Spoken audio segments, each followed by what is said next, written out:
عليكم ورحمة الله تعالى وبركاته. نتمنى هذا الفيديو يلقاكم في احسن الاحوال. اليوم غنحضر معكم واحد الفلان اللي هو هماوي بزاف، اللي فيه 3 طبقات، وواحد الطبقة الوسطانية اللي معمول بالكيك اللي حضرت معكم. على بركة الله غنبداو مباشرة في اعطاء المقادير وطريقة التحضير. كما شوفوا الكيك الوسط بسم الله. اول حاجه غنحتاج باش غادي نحضر هذا الفلان، اول مرحله غادي نحضر ليه الكيك ديالو اللي غادي يتفرش لهذا الفلان، تيجي جد رائع.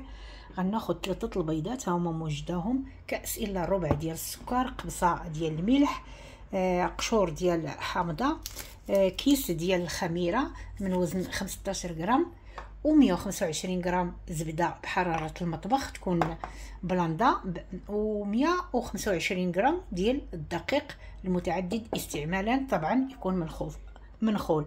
اول حاجه غادي ندير، غادي نصب البيض هو الاول، غنضيف عليه القبصه ديال الملح، وغادي نطلعو مزيان ونرجعو لتتمه الفيديو. طربت البيض كما كتشوفوا معايا، وضع في الحجم ديالو وتبدل اللون ديالو. غادي نضيف طبعا القشور ديال الحامض او الليمون، وغادي نضيف السكر. نفس الشيء غادي نبقى نطلع حتى يضاعف الحجم ويولي بحال الرغوه. البيض ملي طربته مع السكر ومع القشره ديال الحامض، شوفوا كي ولا بدل اللون ديالو وزاد الحجم ديالو، وشوفوا بحال الرغوه. غادي نضيف دابا 125 غرام ديال الزبده اللي هي نص ربعه بحراره المطبخ، وغادي نستمر في التحراك مزيان، ولا نطلعها حتى هي مزيان. حسن نطلعها بهذا، ولكن غير بشويه باش ما تطيرش ليا الزبده. وغادي نجي نضيف باقي المقادير. ملي طربت 125 غرام ديال الزبده واستمريت في التطراب، شوف القوام ديالو. دابا غادي ناخذ 125 غرام ديال الدقيق المتعدد الاستعمالات، غادي نخلو قدامكم هو الكيس ديال الخمير ديال 15 غرام.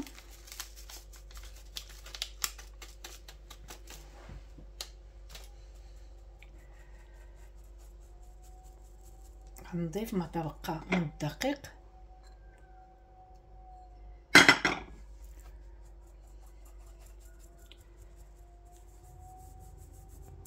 غادي نخلطو معكم مزيان.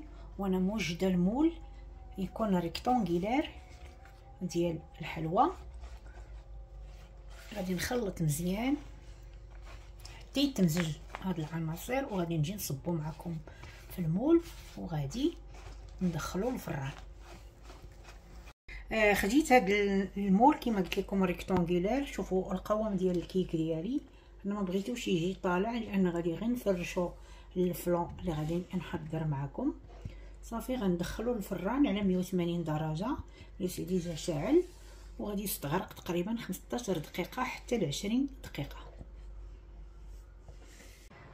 تيبقى هذا هو القوام ديال الكيك ديالي. غندخلو الفران ومن بعد غنجبدو معكم ونقطعو تشوفوا فاش يبرد.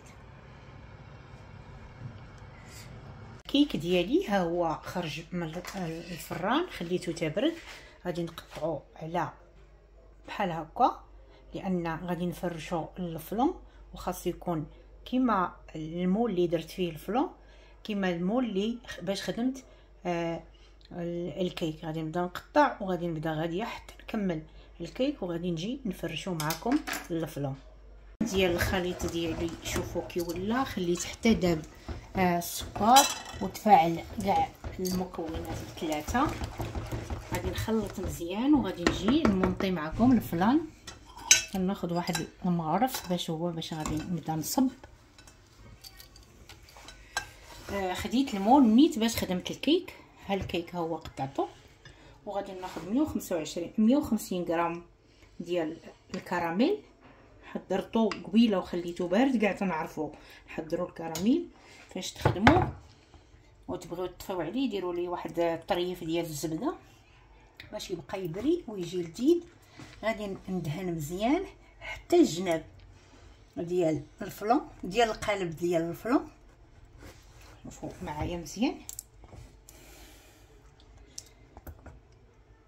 صافي. خديت الصنوبر بما ان احنا في الموسم ديال الصنوبر، ما كانش عندكم غديروا باللوز باستونيس ولا اللوز ايفيلي. غادي نفرش هذا الشيء مزيان، نحاول نضرب الجناب بهذا الصنوبر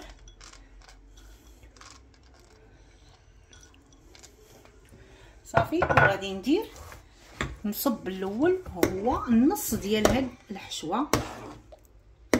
شوفوا معايا تقريبا غادي ندير شي 3 المغارف ولا 4 حتى يتغطى كاع داك الكراميل.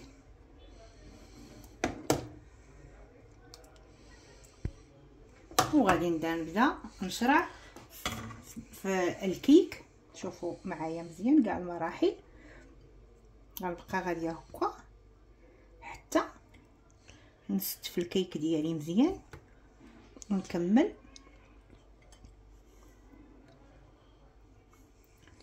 غادي خصني واحد شويه، غادي نجيب واحد الطريف بعد ما عمرت كلشي بالكيك. غادي نصب الكميه كامله وغادي نخليه يبات ليله كامله في الثلاجه ماشي في المجمد حتى الصباح. وغادي نقدم معكم هاد الفلون الرائع. مع الفلان ديالي بات ليله في الثلاجه، غادي نخلي 2 بصل بحال غادي ناخذو غادي نقلبو معكم ونشوفوا النتيجه النهائيه كيفاش غادي تخرج. حاولوا نتوما ديروا واحد المول اللي تيتحل. غنحاول غير بشويه، نتوما شوفوا معايا تيتحيد بسهوله وتيبقى.